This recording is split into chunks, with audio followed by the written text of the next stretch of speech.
Listo, buenos días chicos, ¿cómo están? Fíjense que no me había dado cuenta, muy habitualmente aquí en esta calle hacen grabaciones, ¿no? Para la Rosa de Guadalupe y hicieron una película de Omar Chaparro, que ya no me acuerdo cómo se llama, una que está ahí en Netflix. Y regularmente nos piden permiso, entonces yo ya sé que me tengo que subir a trabajar porque hace mucho ruido, pero esta vez no nos avisaron. Entonces hay un ruidero que si escuchan, pues les pido que me disculpen, espero que nada más sea por hoy, pues vamos a estar así. Al ratito bajo a preguntar si nada más es por hoy, espero que sí. Y bueno, pues nosotros estamos hablando de juicio de nulidad y entonces en relación con este juicio de nulidad, pues básicamente lo que hicimos fue nuestro organizador gráfico y distinguir las partes, ¿no? Las partes como elemento personal y las partes como etapas procedimentales. Se oye, ¿verdad? Perdón. Y entonces respecto a estas etapas procedimentales, pues yo tengo aquí anotado que estuvimos hablando concretamente de la fijación de la litis. Y en esta fijación de la litis, pues nos pudimos ir a cada una de estas etapas procesales, según yo, si no, porque hice aquí la nota, pero no le puse la marquita de que sí llegamos hasta ahí o no.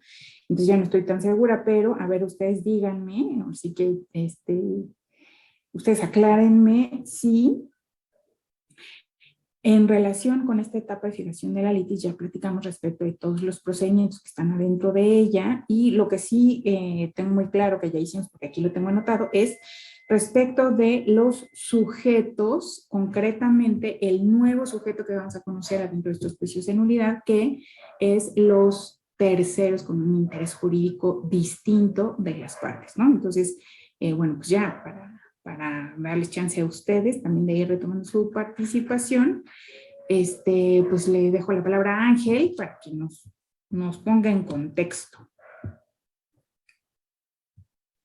Sí, maestra, buenos días. La lista, sí, buenos días. ¿Me escuchan? Sí, te escuchamos.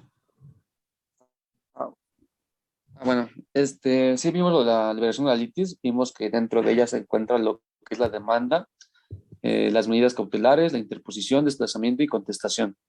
También vimos la parte 2, por así decirlo, que era la probatoria, y creo que ya me tardé. No, sí te estamos escuchando muy bien. Ah, sí, es que como que en mi computadora como que se está trabando, no sé por qué. Bueno, vimos también la probatoria, que están los incidentes y las pruebas, y la resolutiva, donde vienen los capítulos. Ok. Oye, Ángel, fíjate que tengo aquí, espérame tantito, una nota ahí estamos a 6, del primero de marzo, en el que ya no supe si sí fuiste tú o fue otro Ángel el que me dijo la participación. E igual me pasa en el 5 de abril con Miguel Ángel y Miguel Ángel, porque ya no supe cuál de los dos fue el que me dio una participación. Entonces, a ver si tienen ahí en sus notas su participación para que me aclaren eso, ¿no? Porfa. Bien, ayer fui yo, profesora Cruz Alvarado. Ok. Entonces aquí ya la corrijo y aquí ya la borro. Y en la otra, bueno, si quieres lo buscas, Ángel, y ok. ¿Algo más, Ángel? ¿Algo de lo que hayamos hablado ayer adicional, aparte de lo que distinguimos, o retoma lo que distinguimos? Si alguien no lo tiene, pues ahí toma nota. Ángel. Ángel. No. Sí, maestra, es que le comento que se está trabando mi internet, Sí. pero yo tengo solamente tengo 5 participaciones, que fue el 14 de marzo, el 15 de marzo, el 16, el 29 y el 5 de abril, maestra. Las del 1 de abril no son mías, yo creo que es de Miguel Ángel. No, es de otro Ángel, pero no sé de quién. Ok, vale. Así es, Y saben, el del compañero Ángel Uriel, creo que se pedía Cristóbal. ¿Era de Cristóbal? Pero Cristóbal ya creo que murió adentro de Zoom, porque ya nunca quiere decir nada. Algo está pasando con él, como que perdió conectividad o algo. Bueno, a ver si ahorita apareces, Cristóbal. Manifiéstate, Cristóbal. Bien, me dice mi hijo que las clases en Zoom parecen sesiones espiritistas. ¿Me ven? ¿Me oyen? Manifiéstense. Gerardo. También hablamos de lo que es el demandante, el demandado y el tercero, profesora. El tercero que ya nos quedó clarísimo, ¿verdad? Ajá, exactamente. ¿Quién es? Es bueno, es la persona que se puede ver beneficiada con el juicio de nulidad, pero ayer usted nos comentaba que era raro el caso, ¿no? Bueno, beneficiada, pero ¿qué sentido? Sí, o sea que no pertenece ahora sí que ni al demandante ni al demandado. Ok, entonces no necesariamente beneficiada, sino ni tampoco perjudicada, sino con una afectación, ¿no? O sea, con un cambio en su esfera de derechos que puede ser a favor o en contra, pero en un interés jurídico distinto del actor y del demandado. Ok, muy bien. Y pues respecto de esta etapa de fijación de la litis, pues nosotros ya sabemos que está la interposición de la demanda, la admisión de la demanda, la notificación o emplazamiento a las partes, específicamente a la demandada y a los terceros, si es el caso también que sea el actor quien quiera llamarlos, la contestación de la demanda y una cosa que se llama medidas cautelares, que es un poco parecido al incidente de suspensión que tenemos en el recurso de revocación, pero no sé si respecto de estas medidas cautelares platicamos ayer o no. No, apenas lo íbamos a comentar, profesora. Creo que fue el Vale. último en lo que nos quedamos. Ok, gracias, Gera. Y entonces respecto de esto, creo que les preguntaba yo, oigan, ¿siguen el video o no? Y entonces esto nos lleva a ver este capítulo de la garantía del interés fiscal que puede estar adentro de un recurso de revocación. Por ejemplo, en ese caso del que yo les dejé ahí en la actividad práctica en este video, este recurso de revocación lo están elaborando en materia aduanera. Y entonces ahí en materia aduanera lo que pasó es que les retuvieron su mercancía. Entonces ahí pusieron un capítulo de suspensión para solicitar que les devuelvan su mercancía, ¿no? O sea, que se suspendan los efectos de ese acto de autoridad del que se están quejando. Pero para que se dé esa suspensión, se tiene que garantizar el interés fiscal, o sea, garantizar que si pierdes el recurso de revocación, o en este caso el juicio de nulidad, sí vas a cumplir con esa obligación que originalmente te habían señalado, ¿no? Entonces, adentro de estas posibilidades de garantizar el interés fiscal están estas medidas cautelares y también están todas aquellas medidas que se necesitan para que se suspendan los efectos del acto reclamado. Por ejemplo, si se trata de un juicio de nulidad en contra de un procedimiento administrativo de ejecución que ya está en almoneda de remate, pues es urgente que se suspenda porque si no se van a rematar los bienes y alguien más se los va a adjudicar y entonces ya no va a haber mucho que hacer respecto de recuperar esos bienes, solo respecto de recuperar el valor producto de la venta de esos bienes. Entonces, estas medidas cautelares incluirían, por ejemplo, que se suspenda pues, el remate de esos bienes, o sea, la publicación de esas monedas de remate o la celebración de esa subasta pública adentro de ese remate, pero esa suspensión necesita que se garantice el interés fiscal, ¿no? O sea, que se ofrezca una fianza o que se ofrezca un embargo precautorio de otros bienes o que se queden esos bienes como embargados precautoriamente, pero que no se vaya a tomar como que es un embargo definitivo y que se vayan a rematar o que se vayan a adjudicar. Y estas medidas cautelares que se dan adentro de este incidente de suspensión, o sea, estas medidas que como caución, como precaución tome el juzgador, o sea, la sala del tribunal fiscal, para que las cosas permanezcan en el estado en el que se encontraban hasta antes de que se dictara el acto de autoridad que está perjudicando a quien planteó el juicio de nulidad.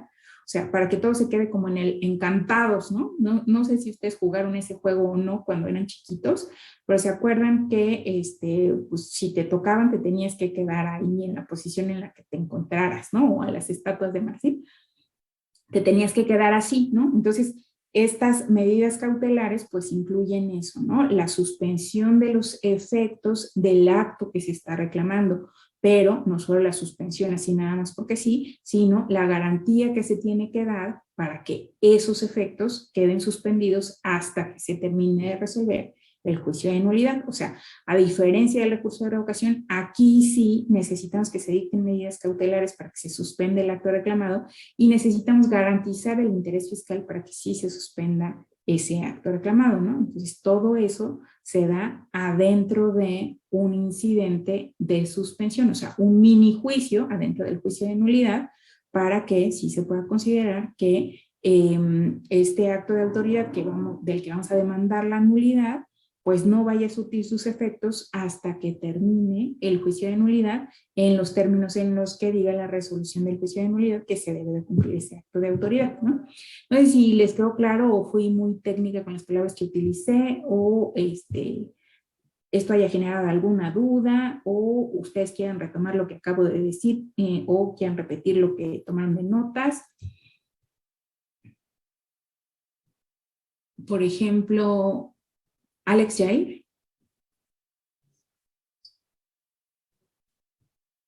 Katia. Katia Arlet.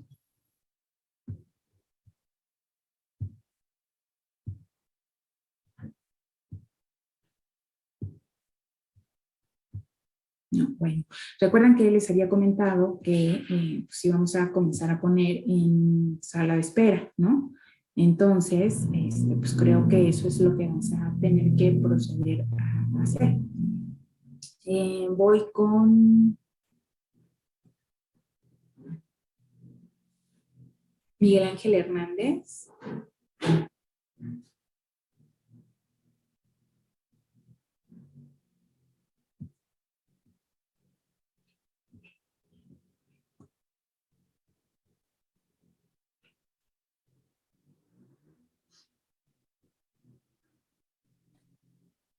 Ahí voy, Miguel Ángel Hernández. Katia, no, ¿verdad? Katia, ¿podrías expresarnos tu participación aquí en el chat por escrito si no tienes acceso a tu micrófono? Igual para ti. ¿Quién era? Manuel Alejandro, no, ¿verdad? Yo sí estoy. Sí, no, pero dije Miguel Ángel, ¿verdad? Ajá. Para ti. Pero perdón, es que estaban haciendo ruido aquí en mi casa. ¿Me Ajá. puedes repetir la pregunta, por favor?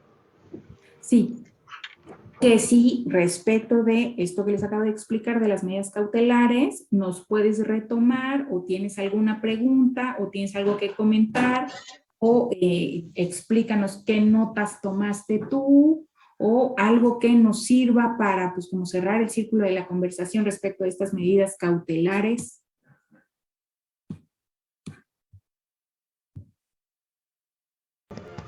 Sí, tenía duda. Menciona que las medidas cautelares son como un símil de la suspensión. O sea, ¿son similares? Ahí me quedó la duda. ¿O la suspensión es parte de la medida cautelar? Ahí ¿cómo es? La suspensión de los efectos del acto que estamos demandando, del que estamos demandando la nulidad, es una de las posibilidades de estas medidas cautelares, o sea, medidas de precaución que puede dictar la sala, que puede dictar el tribunal fiscal, bueno, sí es la sala del tribunal fiscal, pero para que no nos confundamos, que puede dictar el tribunal fiscal para que en tanto se resuelve el juicio de nulidad, en lo que se resuelve el juicio de nulidad, no se prosiga con ese acto de autoridad. Por ejemplo, si se trata de la determinación de un crédito fiscal y no estuviera suspendida esa determinación de ese crédito fiscal, lo que seguiría es el procedimiento administrativo de ejecución, ¿no? O sea, un embargo, aunque fuera precautorio. Entonces, para que no se inicie con ese procedimiento administrativo de ejecución, se puede solicitar la suspensión. Esta suspensión, cuando se da, es una de las posibilidades de medidas cautelares que puede dictar el tribunal fiscal. pero esta suspensión va a requerir que se garantice el interés fiscal. Entonces, esta garantía del interés fiscal también es otra de las posibilidades de estas medidas cautelares que se pueden dictar adentro de los juicios de nulidad. Claro, recordemos que nosotros nada más estamos viendo las medidas cautelares en nuestra posibilidad de juicios de nulidad, los tributarios, porque en el caso de los otros juicios de nulidad, como por ejemplo los de carácter administrativo, pues hay otras medidas cautelares que se pueden tomar.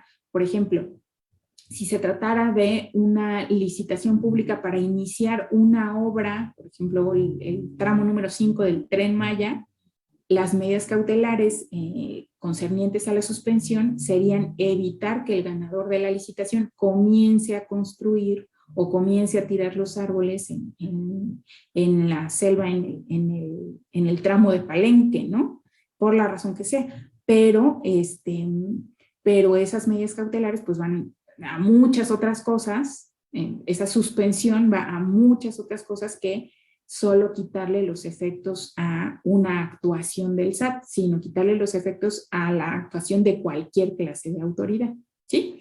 ¿Me cachas, Miguel Ángel? Sí, profesora, gracias. Y fuiste Miguel Ángel Cruz. Cruz, Bueno, sí.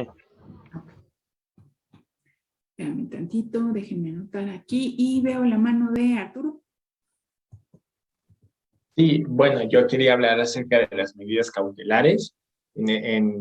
Bueno, en específico el juicio de nulidad se encuentran en la Ley General del Procedimiento Contencioso y Administrativo a partir del artículo 24 al 27, por así decirlo. Y bueno, se clasifican de acuerdo a su naturaleza y tienen como finalidad tres aspectos. El primero es asegurar la eficacia de la sentencia definitiva. La segunda es mantener viva la materia de la litis y la última sería evitar un daño irreparable a la parte que solicita dichas medidas en el juicio. Y bueno, se prevé que puedan ser solicitados ante el magistrado instructor en cualquier momento, siempre y cuando no se haya dictado una sentencia definitiva. Ok, y de todo eso, ¿tú qué entendiste? Que los juicios, que las medidas cautelares, sí, básicamente tienen como objeto el mantener como viva es la esencia del procedimiento, ¿no? En este caso, en pocas palabras, yo lo podría decir como que refresca o tiene muy en mente el principio del proceso, ¿no? En este caso sería la fijación de la litis. Y bueno, yo creo que es como las medidas cautelares sirven para tener presente en todo momento la esencia de por qué estamos en este procedimiento, ¿no? Ok, y ¿tú crees que podrías ponernos un ejemplo, extraordinaria explicación, porque es bastante clara, ¿no? O sea, las medidas cautelares incluyen todas aquellas cosas que se necesitan para mantener las cosas en el estado que se encuentran cuando inició el juicio de nulidad, ¿no? Y que pueden ser buenas y malas, o sea, no necesariamente tienen que ver con darle algún beneficio a alguna de las partes, ¿no? Sino con preservar el estado de la cuestión que se va a debatir. Pero ¿podrías ponernos un ejemplo de dónde operan esas medidas cautelares, Artu? Bueno, en el archivo que acabo de encontrar, creo que viene un ejemplo, no estoy muy seguro. Si quieres, comparto pantalla y ya te lo puedo mostrar. Bueno, déjame ponerle aquí. Ya está.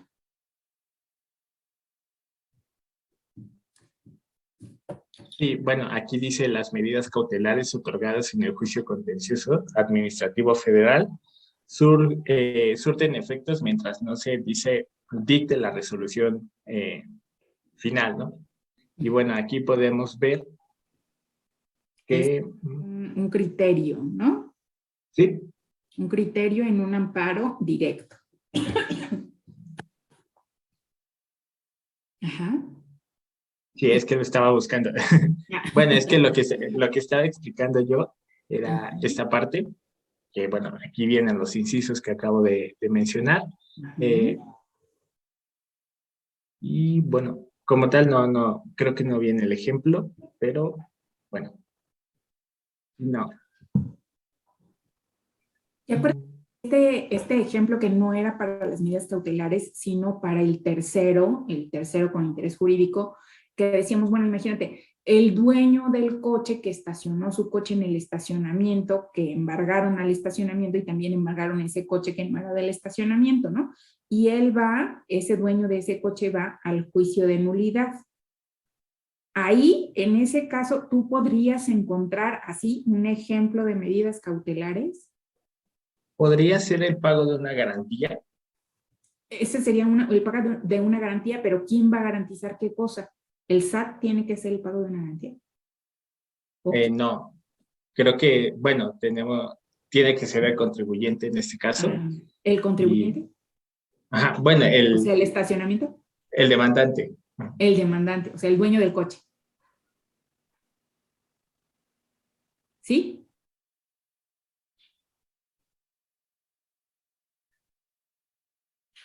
Ay, te muteaste, Artu, tan a gusto que estábamos planteando este ejemplo. No, es que se me cortó el internet, pero ya. Ajá. Sí, si lo puedes repetir o si no, bueno, que creo que hay dos manos levantadas y ya después. Que el dueño del coche es el que tendría que pagar la garantía, ¿no? O sea, exhibir un billete de fianza o garantizar el interés fiscal con dinero en efectivo en un billete de depósito que se depositan en la tesorería, así, ¿no? ¿Y para qué pagaría esa fianza? Bueno, no es como tal una fianza, es una garantía, pero es para, de alguna forma, como que no huir o no, sí, bueno, eso es una Vamos a ver medida quién como nos para no ayuda. ir. Ajá, sí. Vamos a ver quién. Sí, porque como para no huir es muy claro en materia penal, ¿no? O sea, a los que están recluidos y que quieren obtener su libertad les piden, no, pues paga una fianza y si te vas, yo voy a cobrar este $1,000,000 que tú dejaste aquí depositado, ¿no? Pero en esta materia, en el juicio de nulidad, vamos a ver si encontramos esta respuesta. Vamos con Luis Alberto, no es cierto, vamos con Magali, después con Luis Alberto y después con Gerardo. Profesora, en eso que acaba de comentar, digamos, se podría decir que como que el ejemplo es el tercero que dejó su carro en el estacionamiento y llegaron como a embargar a, no sé, a la empresa y pues como estaba en el estacionamiento se llevaron el carro de alguien que pues no tenía como nada que ver con el crédito fiscal. En ese caso, ¿él tendría que pagar la multa o tendría que ser el contribuyente al que le aplicaron el crédito fiscal? Porque pues, La multa por el crédito fiscal no, digamos como el interés, o sea, como la garantía fiscal. tendría que garantizar el interés jurídico, pues ¿quién está planteando el juicio de nulidad? Decíamos Ok. él, ¿no? Él está solicitando una medida cautelar, tal vez, que corresponde a algo que todavía no encontramos. Entonces, si solicitó esa medida cautelar, necesita garantizar el interés fiscal. Él, porque él está solicitando. Y en ese caso, bueno, ¿qué tan conveniente sería? Porque pues en caso de que llegara a salir como que no es a su favor y pues él nada más como que estacionó su auto ahí, pues no tiene como que nada que ver con, digamos, el embargo que llegaron a aplicar en ese establecimiento, ¿qué tan conveniente sería como presentarlo? Porque pues si llegara a salir en contra, pues prácticamente estaría como perdiendo todo, ¿no? Pues no recupera su auto y pues él no tenía como nada que ver con ese embargo. No recuperaría su auto, pero sí recuperaría la garantía que está entregando. Y luego tiene una opción, no recuperaría su auto, pero él conserva, se llama una acción en vía de regreso, en la que él, en materia mercantil, ya no en materia fiscal, podría demandar al estacionamiento para que le paguen el valor de su vehículo, porque pues él respondió en una gestión de negocios por una obligación que no le correspondía, independientemente de la naturaleza de esa obligación, ¿no? Entonces, aunque no le hayan firmado nada, ni un pagaré, ni nada, él exhibiendo esa adjudicación o ese remate de su vehículo por un procedimiento administrativo de ejecución, puede presentar una demanda mercantil en la que le tengan que pagar el valor de ese vehículo. Y si no se lo pagan, pues él tendrá que embargar cosas de ese estacionamiento hasta el monto del valor de su vehículo. O sea, su vehículo en sí ya no lo va a recuperar. Si tenía un valor afectivo, ya no lo va a recuperar, a menos que con el dinero que obtenga de la demanda mercantil vaya y vuelva a comprar su vehículo. Pero una vez adjudicado el vehículo, ahí sí ya no lo puede recuperar. Ah, ok, bueno, gracias, profesora. Luis, que ya bajó la mano, pero ya había notado la participación y entonces ahora dinos algo, Luis. Sí, bueno, yo iba a comentar algo sobre la sentencia.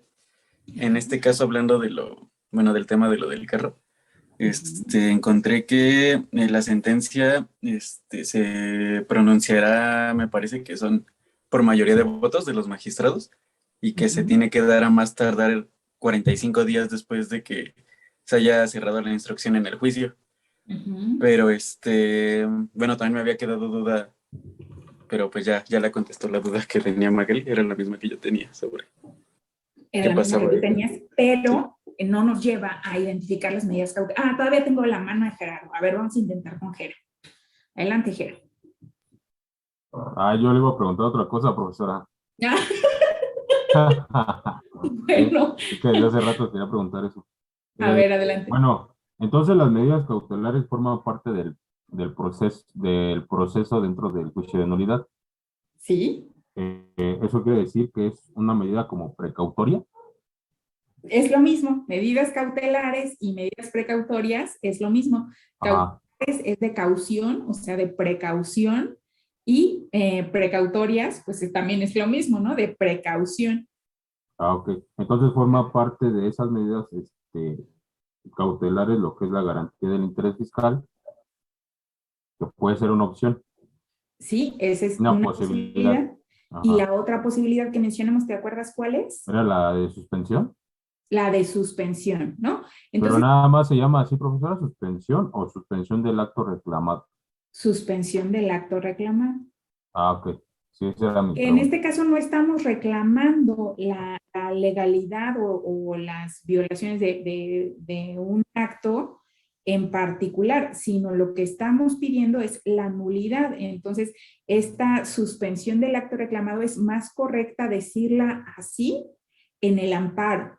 En el juicio de nulidad, con que mencionemos que es una suspensión, con eso será suficiente para entender que es respecto del acto del que nos estamos quejando, del que estamos reclamando, la anulación, ¿no? O sea, es una diferencia técnica que ni tiene caso que yo me ponga aquí a explicarles entre el acto reclamado y los conceptos de violación y los agravios, ¿no? Porque no les es útil más que a los abogados, y luego si tienes tiempo sí se les explico con mucho gusto, pero pues no es relevante para nuestro asunto, ¿no?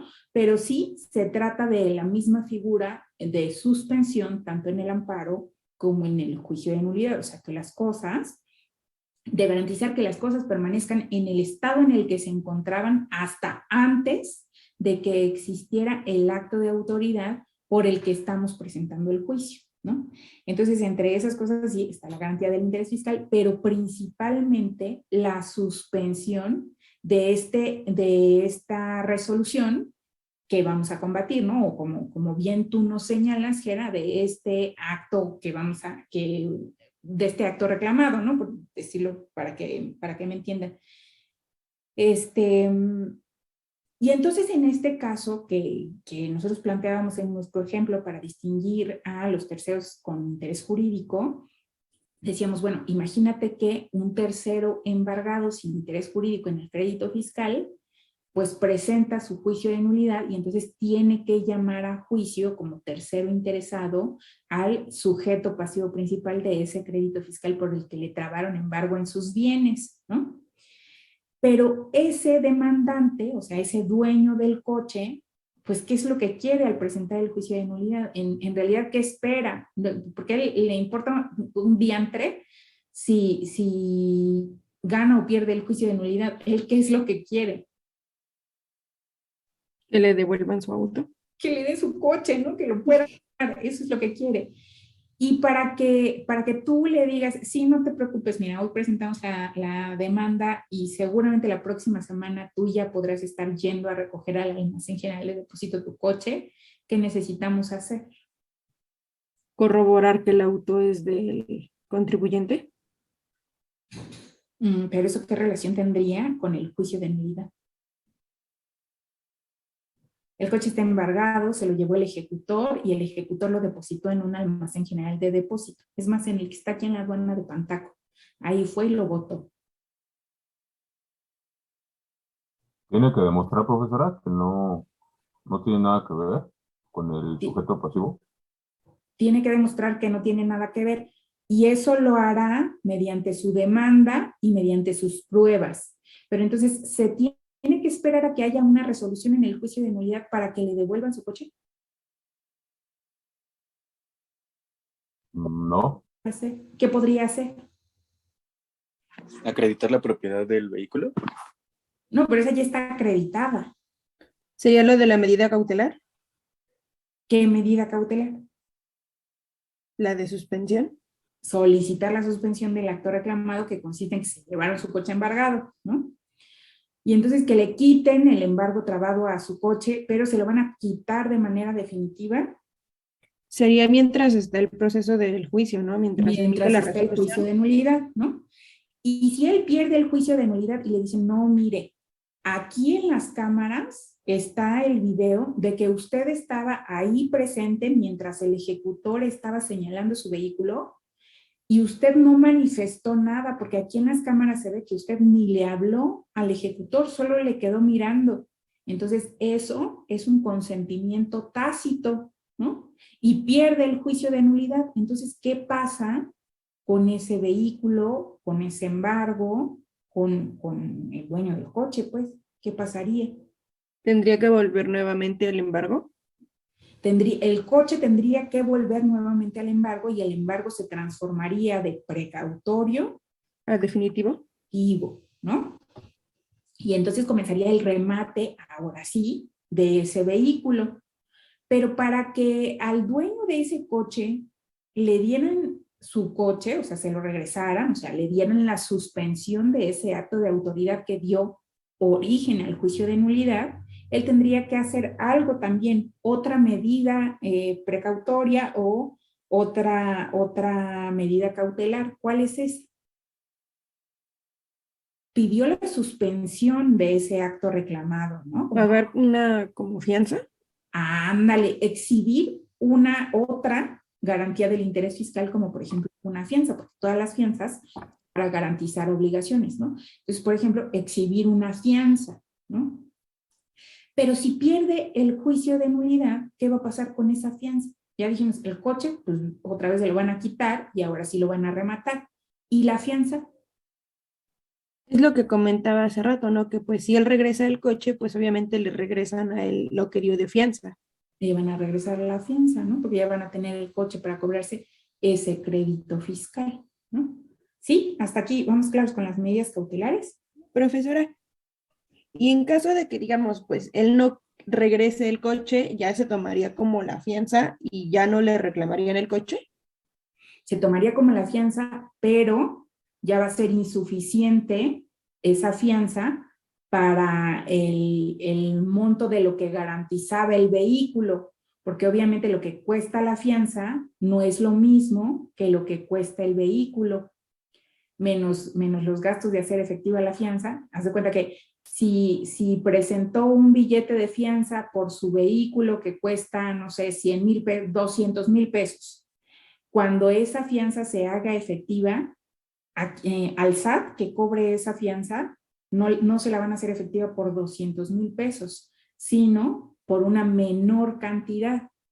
Entonces, por ese remanente van a tener que trabar otro embargo en otros bienes, pero al del estacionamiento, y a ese dueño del vehículo que ya se fue con el vehículo, le van a tener que presentar una denuncia por haberse llevado ilegalmente ese vehículo. O sea, de víctima se va a transformar en delincuente. ¿Sí ven por qué? ¿O no? Sí, profesora. Ok, vale. Y bueno, pues hasta ahí con la fijación de la litis. ¿Alguna otra parte, algún otro procedimiento, alguna otra cosa que ustedes vean diferente, que no esté suficientemente claro? O sea, sabemos qué pasa en el emplazamiento, sabemos qué pasa en la contestación, ¿todo bien? Ok. Y luego nos faltan obviamente las partes de la demanda, pero quisiera avanzar hasta nuestro objetivo del día de hoy, que es la etapa probatoria. Y ahí en la etapa probatoria sabemos poquito en realidad, porque decíamos en el recurso de revocación es que más bien es que no hay etapa probatoria, pero aquí en el juicio de nulidad sí hay una etapa probatoria y ahí tiene sus reglas precisamente en la Ley de Procedimiento Contencioso Administrativo, de la que yo les mandé un ejemplar de una obra comentada que me regalaron ahí en el colegio de abogados al que pertenezco. Pues el autor escribió este libro y decidió subirlo para que nosotros pudiéramos compartirlo pues con quien consideráramos que fuera útil, ¿no? Entonces ahí está esta obra, aunque casualmente justo ayer que la reparte, sale la noticia en el Senado de que va a haber, que a lo mejor por eso la repartió, ¿verdad? Ahora va a haber modificaciones en esta ley de procedimiento contencioso administrativo, entonces probablemente pues ya no esté vigente, ¿no? A partir de que publiquen estas nuevas reglas. Pero bueno, pues vamos a ver ahora que las publiquen. Y entonces ahí, en esta ley de procedimiento contencioso administrativo, están estas reglas de esta etapa probatoria, que eso sí, igual que en el recurso de revocación, el juicio de nulidad admite prácticamente las mismas pruebas. Entonces, a ver si los podemos retomar así rápidamente, ¿no? Entonces, respecto de esta etapa probatoria, que conocen, que encuentran, que identifican, que les causa preguntas, a lo mejor yo solo sé que no sé nada, no sé, ustedes comenten. Vamos a ver, a la pobre B. Entonces déjenme ir a la sala de espera. Ya no tengo a nadie en la sala de espera. Profesora, ¿es la misma que, por ejemplo, es la prueba documental, la pericial y la testimonial? Ándale, son las mismas, ¿no? Las pruebas periciales, las documentales que tienen sus propias formas, la testimonial, pero decíamos que la testimonial tiene sus asegúnes, ¿no? O sea, sus limitantes, porque sí se puede, pero solo adentro de otra clase de prueba. Y nos faltan por ahí un par, ¿no? Magali. Sí, bueno, yo estuve leyendo esa parte de las pruebas y aquí, bueno, por lo que vi marcaba dos excepciones, que pues, bueno, entonces aquí por lo que entiendo sí aceptarían como las testimoniales, pero solamente marca como en excepción una testimonial que es como de la autoridad. Bueno, por lo que decía de como testimonios, confesiones de las autoridades mediante absolución de posiciones y la petición de informes. Y bueno, pues esto marcaba que pues salvo que estos informes se limiten a hechos que consten en documentos que obren en poder de las autoridades. Y bueno, en esta parte lo que entiendo es que, digamos, la confesión de la autoridad, si no tiene como un sustento de algún documento que conste lo que está diciendo, no se tomaría en cuenta o no sería admitida. Sí se tomaría en cuenta, pero no puede ser mediante un pliego de posiciones o mediante un informe. O sea, se valorará, justo como algunos de ustedes creo que lo ponían ahí en su recurso de revocación, conjuntamente con todas las demás, solo como una presunción. ¿Sí? Ok. Sí, profesora. ¿Sí o no? Ok. Sí me entendiste. Ok, ¿hay más manos levantadas en relación con esta etapa probatoria? No, ya nada, seguro. Artículos que hablen de el ofrecimiento, admisión, desahogo y valoración de las pruebas adentro del juicio de nulidad. Reglas específicas de alguna de las pruebas que hemos mencionado aquí que sí se admiten, o dudas respecto de estas pruebas, o dudas respecto de la operación de estas pruebas en relación, por ejemplo, con algo que vi muy reiteradamente, muy seguido, con la falta de relación con los escritos en los que se ofrecen estas pruebas, o algo que comentar al respecto, ¿no? ¿Nada? Profesora, una pregunta. Sí. No sé si las que yo comenté, faltaban dos, que eran las confesionales y las de los medios digitales de prueba. medios digitales de prueba era la otra que faltaba, ¿sí? Entonces nada más son 5. Genéricamente sí, porque en realidad podemos ofrecer todo lo que nosotros queramos, siempre y cuando no esté expresamente ahí limitado, que está prohibido ofrecer como prueba, ¿no? Entonces podríamos decir incluso testigos, pero si nosotros queremos desahogar una testimonial con 3 personas para hacerle unas preguntas, con pliego de preguntas ahí frente al secretario de acuerdos del magistrado que tenga nuestro juicio de nulidad, pues simplemente no se puede, ¿no? O sea, puedes desahogar una testimonial de un testigo en particular, a lo mejor respecto de un hecho específico que le conste a ese testigo, pero no te permitirían, como sí te lo permiten en materia penal o en materia familiar o en materia laboral, pues llevar a todos los testigos que tú quieras, sin importar que esa prueba sea idónea para probar lo que tú estás diciendo o que no sea idónea, ¿no? O sea, en materia tributaria, en materia fiscal, como que son un poco más profesionales los juzgadores en el sentido de precalificar la operabilidad de las pruebas, ¿no? O sea, sí se fijan en que esa prueba que tú estás ofreciendo sí sea idónea para probar lo que tú estás señalando que quieres probar. Pero, por ejemplo, si se trata de probar la veracidad de un acta complementaria, pues no te dejan ofrecer una testimonial porque no tiene sentido ofrecer esa testimonial si lo que vas a hacer es preguntarle a unas personas que saben al respecto de eso, ¿no? O sea, no tendría mayor sentido. ¿Sí? ¿Sí me cachas que era? Sí, profesora, gracias. Magali. Sí, también tengo una duda, profesora, respecto a la valoración de las pruebas, por lo que leí en el artículo 46 marca como en qué manera se van a valorar. Y también, bueno, dice que el valor de las pruebas de la autoridad se entenderá, bueno, como que son legalmente afirmadas con los hechos que consten en las actas respectivas. En este caso sería como principalmente lo que se emitió, no sé, como en las actas o en las resoluciones de lo que se está demandando. Y no sé, a lo mejor no se podría como que la autoridad anexe otra, como un testimonio, si no está dentro de las actas, o en esa parte ahí, ¿cómo sería? A ver, otra vez, o explícame un poquito más cuál es tu duda. Bueno, es que en el artículo 46 viene como la valoración de las pruebas y cómo se van a hacer de acuerdo como a las disposiciones. Y dentro de la fracción 2, dice que tratándose de actos de comprobación de las autoridades administrativas, se entenderán como legalmente afirmadas los hechos que consten en las actas respectivas. Bueno, aquí a lo que yo le entendí es que pues las pruebas por parte de la autoridad prácticamente solamente serán válidas por lo que viene como en las actas que emitieron o bueno, dentro de la resolución, no sé, dentro de una visita domiciliaria, lo que se pone en las actas de la visita, o bien dentro de un embargo en las actas parciales o dentro de un proceso.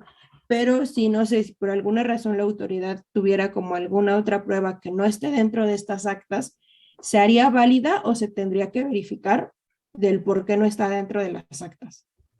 Bueno, por supuesto sí se hace válida, porque justo a eso, por ejemplo, se refieren los testimonios, ¿no? Las testimoniales.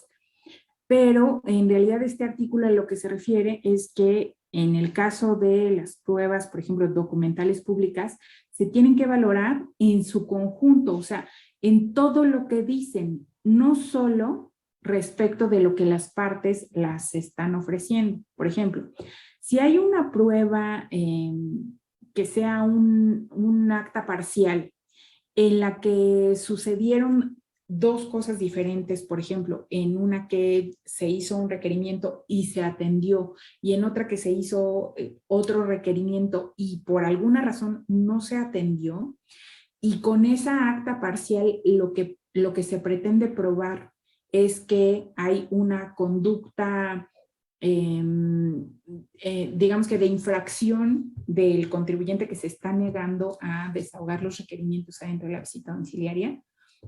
Pues por supuesto que esa acta parcial no prueba eso, ¿no? Que no es cierto, o sea, no es cierto que consistentemente se esté negando a desahogar los requerimientos de información de la autoridad. Lo que sí es cierto es que se negó a desahogar nada más ese requerimiento que le hicieron en esa acta parcial.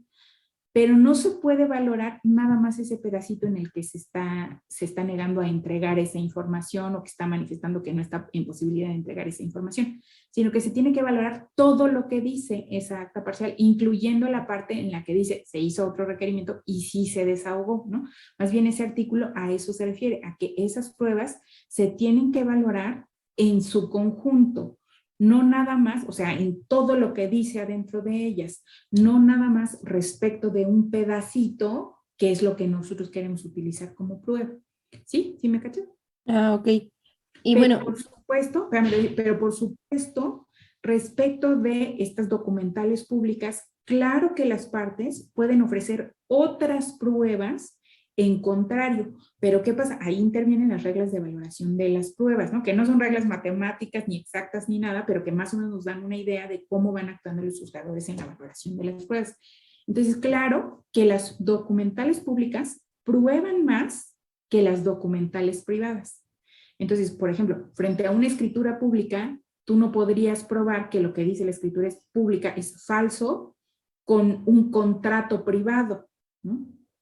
Pero si además del contrato privado ofreces el testimonio de una persona y además del testimonio de una persona ofreces, por ejemplo, un video en el que se acrediten otras condiciones de cómo es que se llevó a cabo eso, pues esas tres pruebas, o sea, la documental privada, la testimonial y el video, pues harán prueba mejor o de más valor o plena, se llama, en contra de lo que dice esa documental pública, ¿no? O sea, en contra de lo que dice la escritura. Por ejemplo, si tú tienes una escritura donde dice, no en materia tributaria, sino en materia civil, ¿no? O familiar. Si tú tienes una escritura donde dice que una casa es de una X persona, pero luego tienes un contrato privado de que esa X persona, a nombre de quien está esa escritura, firmó donando, cediendo, vendiendo esa casa a otra persona. Y luego tienes el testimonio de alguien que no es familiar ni relacionado con al que le vendieron la casa en el contrato privado. Y luego tienes el video de la persona que originalmente está en el nombre de la escritura, firmando ese contrato privado y diciendo, sí, yo te vendo mi casa. ¿Qué prueba más? ¿La escritura pública o el contrato, el testimonio y el video? Pues el contrato, el testimonio y el video, ¿no? Pero son tres pruebas, ¿no? Entonces, esa valoración de las pruebas es la otra parte que me preguntabas, ¿no? O sea, ¿sí se puede o no se puede decir cosas adicionales o distintas a lo que dicen las documentales públicas? Sí, claro, claro que se puede, pero hay que verificar que el valor probatorio de eso que yo voy a ofrecer sí sea superior a lo que dice esa documental pública, porque si no, pues lo único que estoy haciendo es gimnasia jurídica, ¿no? Porque pues al final no voy a obtener mis acciones, o sea, no voy a ganar mi juicio porque no probé suficientemente mi acción, ¿no? Entonces, para el planteamiento, pues también tengo que ver que yo pueda contar con las pruebas suficientes, ¿no? O sea, valorar las pruebas suficientes, que eso pues sí sería trabajo del contador, ¿no? O sea, no solo dar los argumentos de fondo para plantear el juicio de nulidad, que en este caso pues ustedes no tienen que hacer la demanda, pero sí tienen que hacer los argumentos de fondo, no solo eso, sino también proporcionar las pruebas, ¿no? O sea, la contabilidad, los documentos de trabajo, las actas circunstanciadas, todo aquello que sirva para probar pues ese argumento que ustedes quieran plantear en el juicio de nulidad, ¿no? ¿Sí, Magali? ¿Sí me caché? y, igual eso serviría como para ver si hubo como más, licitaciones o como que se violaron algunas normatividades, ¿no? Bueno, como en el ejemplo que vimos que estábamos haciendo aquí con usted como el recurso de revocación, Ajá. que pues nos fuimos más como a algunas partes que pues a lo mejor desde un inicio pudimos ver que pues la notificación que le estaban haciendo al contribuyente era para una fecha y pues la visita se le hicieron el mismo día de que le entregaron la notificación. Ujú. Igual esto serviría como para verificar esas situaciones, ¿no? De que pues la visita decía, bueno, la notificación decía que tal día se iba a hacer la visita y se realizó en un día diferente. Ujú. Ah, ok.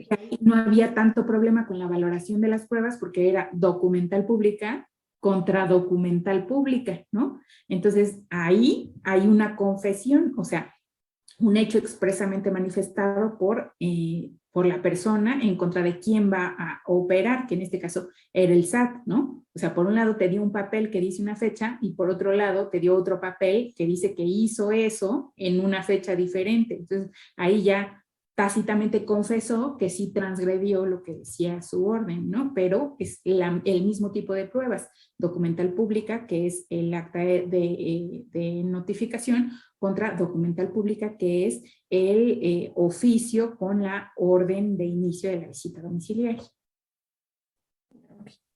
Gracias, ¿Pero a qué te profesor. refieres con licitaciones? Bueno, si era eso como agravios o que se hubiera como violado algún procedimiento o algún proceso dentro de el Ah, proceso por el cual se dictó la sentencia, bueno, la ok. resolución.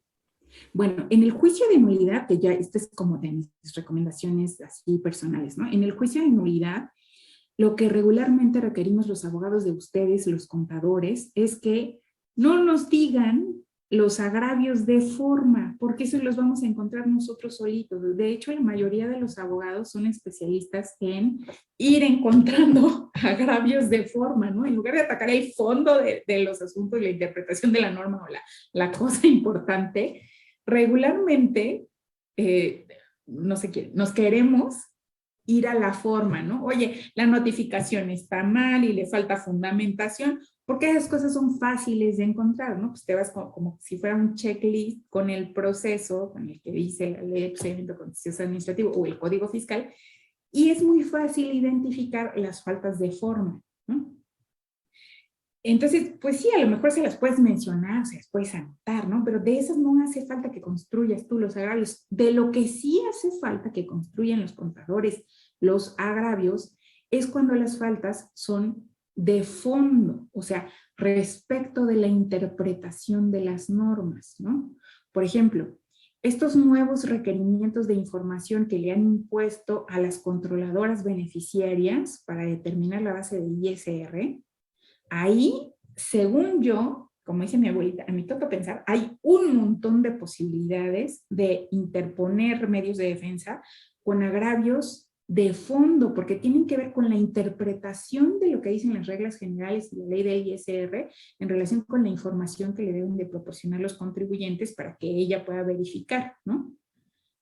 Pero, a ver, si no lo está haciendo adentro de una facultad de comprobación, si no lo está haciendo para preparar una facultad de comprobación, y si no dice específicamente en las reglas de carácter general que debe proporcionar esa información, ¿por qué se la van a estar pidiendo? ¿No?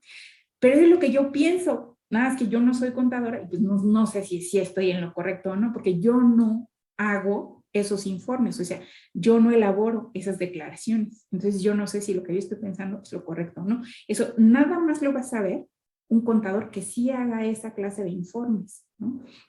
Y esos son los agravios que pues ustedes pues pueden encontrar, ¿no? Que son útiles para el juicio de nulidad. O sea, ahí es a donde necesitamos a los contadores en el juicio de nulidad en materia tributaria. ¿Sí me cachan? Creo que no. Sí, profesora. Bueno, gracias, Kiara y Magali. Por no, mejor ustedes y yo deberíamos de tomar un café y les doy clase y pues nos grabamos y los demás la ven ahí cuando puedan, porque ya nadie quiere participar. Bueno, pues ya se nos acabó el tiempo, dejémoslo hasta aquí. No cumplimos con nuestro objetivo de llegar a, sobre todo, la parte de las audiencias de la que quería hablar dentro de la etapa probatoria. Pues a ver si mañana sí hay quien traiga información relativa a esto y si no, bueno, pues avanzamos con esta etapa probatoria y a ver si llegamos a la etapa resolutiva para que luego podamos distinguir los tipos de juicio de nulidad. Creo que el 8, ¿no? O sea, el viernes tenemos nuestro examen. Tal vez no logremos llegar a nuestro examen, tal vez tengamos que esperar hasta la siguiente semana o regresando de vacaciones para poder hacer nuestro examen de juicio de nulidad, pero bueno, vamos a echarle ganitas para que sí lo logremos, ¿vale? Esta Sí, mañana. profesora. Profesora, una pregunta. Mande, Geo. Creo que no me ha apuntado mis participaciones. ¿De cuándo te faltan? Me parece la de ayer y la de ayer y la de hoy, porque el lunes me conecté tarde y no participé. Es Soy Soto González. del 5. Ajá, la del 5 y la de hoy. No, de hoy ya está. Del 5 ya está. Listo. Yo igual iba a comentar lo mismo, profesora, pero del Adelante. día primero. El día primero, ¿qué me dijiste, Luis? La verdad no anoté el tema, pero solo anoté en mi libreta que fue el primero, día viernes. ¿Pero de qué hablaríamos? A ver, ve ahí tus notas. Creo que fue cuando empezamos a ver lo del juicio de nulidad, lo primero, las primeras partes, pero no recuerdo qué fue lo que le comenté. Ok, ahí está. Listo. Muchas gracias. Ay.